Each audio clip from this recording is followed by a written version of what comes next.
everyone, my name is Michelle. Welcome back to Yggdrasil, my nymphs. So today I am going to be talking about the appropriate way to address someone when they are faking a mental illness.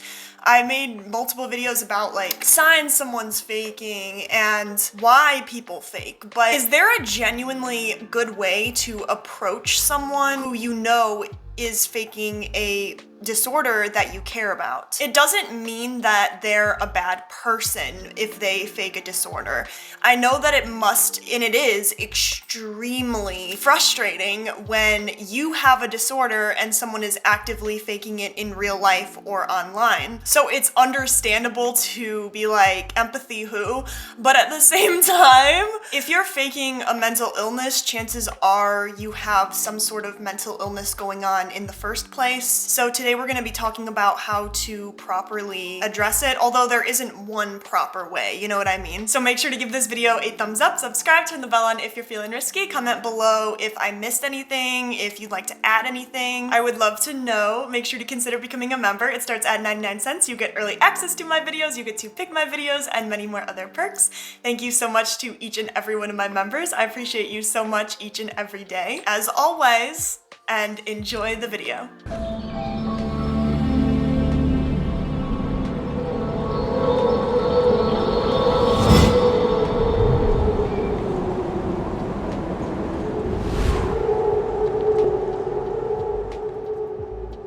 It might be really confusing to a lot of people. It's important to open our minds and hearts to loved ones who need care for mental health disorders. Rather than dismissing someone who is faking illness for perhaps something like attention, you could consider the distress that might be present under the surface. If the individual has a factitious disorder, they need early treatment to prevent serious physical, mental, and emotional harm. Our minds work in all sorts of different ways, and we process our experiences and cope with challenges in the best way that we know how. When someone has a factitious disorder or is choosing to fake a disorder, there is often underlying abuse, neglect, loss, abandonment, or other sorts of trauma at work. The individual might be dealing with this pain in a way that makes sense for them at the time, although you may be able to distinguish when their illness and symptoms are not as real as they claim. When you see someone in your life who is faking illness, it might be important not to dismiss their pleas for help. Dismissing their pain might further isolate them and give them further distress. It is possible for your friend or loved one or whoever to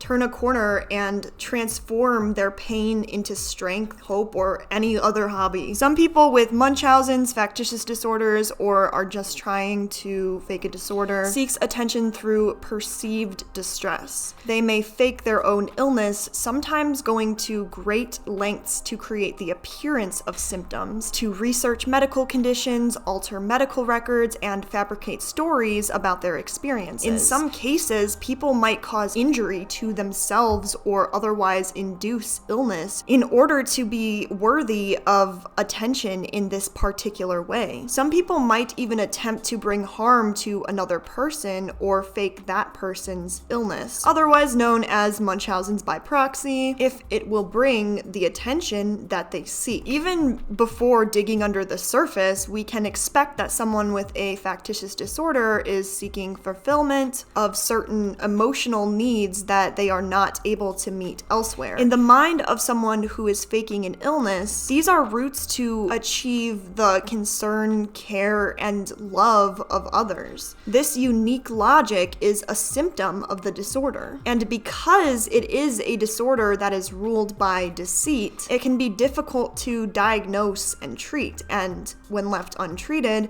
symptoms can worsen, and it's possible that someone will inflict more serious harm on themselves. Not to mention the consequences of what's going on inside your head when you're faking an illness. Although they might not need the kind of medical care that they are asking for, they do need clinical treatment. Unfortunately, it's often hard for someone with a disorder to understand and accept their true illness and that it manifests in this particular way. Understanding and acceptance can start with those of us who know and care about those suffering with faking a disorder. It's important to help them to access compassionate treatment for their symptoms and for the underlying pain and trauma that caused them to fake a disorder in the first place. It's important for them to see a mental health expert who can help to correctly diagnose them and any other co-occurring disorders. Depression commonly occurs alongside factitious disorders and can complicate the symptoms and recovery outcomes if left untreated. Some clients with factitious disorders also present other personality disorders, which are mental illnesses that cause unhealthy and abnormal thought patterns and behaviors. Cluster A personality disorders are schizoid personality, paranoid, schizotypical personality disorder, while cluster B involves narcissistic personality, antisocial, borderline, histrionic, and cluster C is dependent personality disorder, avoidant, and obsessive compulsive personality disorder. It's important that these conditions receive and comprehensive treatment. It is not always the case that attention is bad, but certain kinds of attention can be helpful, whereas other kinds of attention can enable the disorder, thereby delaying and preventing recovery. In the age of the internet, people can publish stories of their harrowing injuries and illnesses without the responsibility of backing up the stories. They can easily gain attention of thousands of people who shower them with support and solidarity. It may seem that they've discovered the perfect pharmacy for the medicine that they seek, but this generous, misguided attention is enabling their mental health disorder. And the attention is not healing the pain and trauma that lie under the surface, which are feeding the disorder in the first place. Contrarily, when someone can receive appropriate treatment when they are faking a disorder, they can begin to transform their thought patterns. The best treatment approach is patient and non-judgmental. A physician should be involved to assess for any real distress or SH. Mental health professionals can help guide the client through compassionate therapy and help them to cope with fear and stress. In time, a person who is faking a disorder might develop healthy relationships with those around them and their own bodies. If you think someone has a factitious disorder, your own first step is to understand their complicated feelings and needs. It can be vulnerable territory to approach their faulty logic before they are ready to accept reason. Fortunately, you can reach out to mental health experts at any time for advice and guidance on your next steps. And remember that when someone fakes a disorder, it goes beyond cognitive confusion, and your friend or loved one could be in real danger of further mental and physical harm. And in the end, they can discover the love and care they truly seek, which is attention for who they truly are under the surface. The average person doesn't just lie about having a mental illness just to get a reward or avoid consequence. Someone might not have the mental disorder that they claim to have, but it seems that they definitely have something going on, so an approach with empathy for whatever might be the underlying issue is important. From what I can see, if you fake claim someone who's faking a disorder online,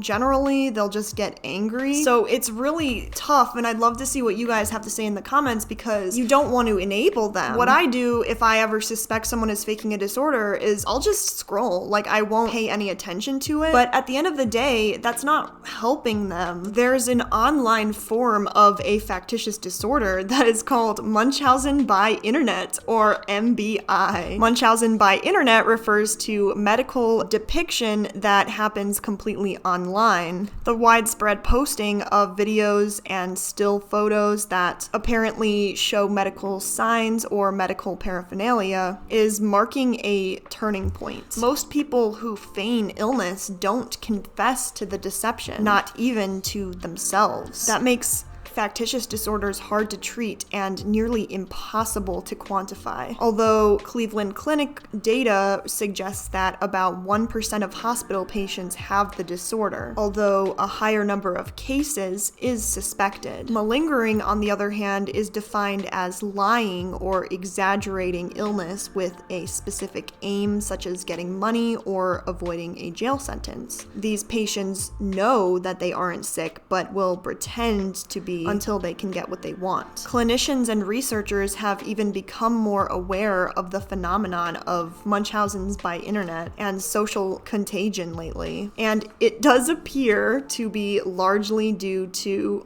TikTok.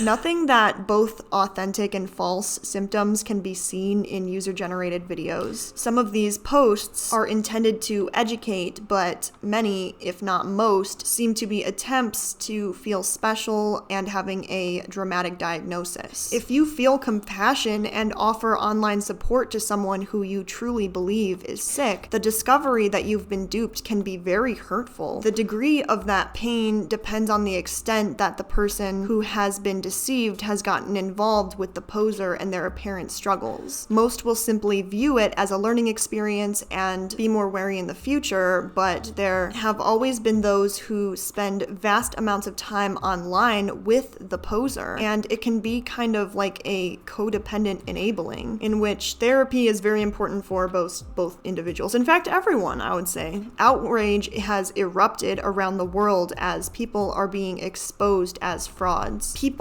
who fake cancer have people who genuinely have cancer following them, and when the deceit came to light, these people with genuine cancer genuinely described the experience as emotional rape. Today, more people are aware of Munchausen by internet and is posted on things like Reddit on r/fakedisordercringe or r/illnessfakers, a message board where Reddit users post individuals that they believe to be medically deceiving, often described by these people as munchies. But this too poses a danger because many of those targeted by the discussion site have turned out to be genuinely sick. If the MBI behaviors are emotionally gratifying, it has the potential to be self-defeating and or impair the poser's social or occupational functioning. And it is true that they would indeed have an illness related to faking a disorder at that point. Signs of faking a disorder aren't easy to spot, nor do most laymen on social media look for them. After all, it's difficult to imagine why people would do that in the first place, like saying they have terminal cancer when they don't. But there are red flags, such as descriptions of symptoms that appear to have been copied from health sites, near-death experiences followed by incredible recoveries, easily disproved claims linked to feigning the illness, a sudden medical emergency that brings back attention to the patient, an online spokesperson, seemingly a friend or relative who sounds just like the patient because that's exactly who it is. Make sure to give this video a thumbs up, subscribe, turn the bell on if you're feeling risky, comment below what you agree with or might have disagreed with about this video. I would love to know. Make sure to consider becoming a member. It starts at 99 cents. You get early access to my videos, you get to pick my videos, and many more other perks. Make sure to follow me on TikTok, Instagram, Linktree in description.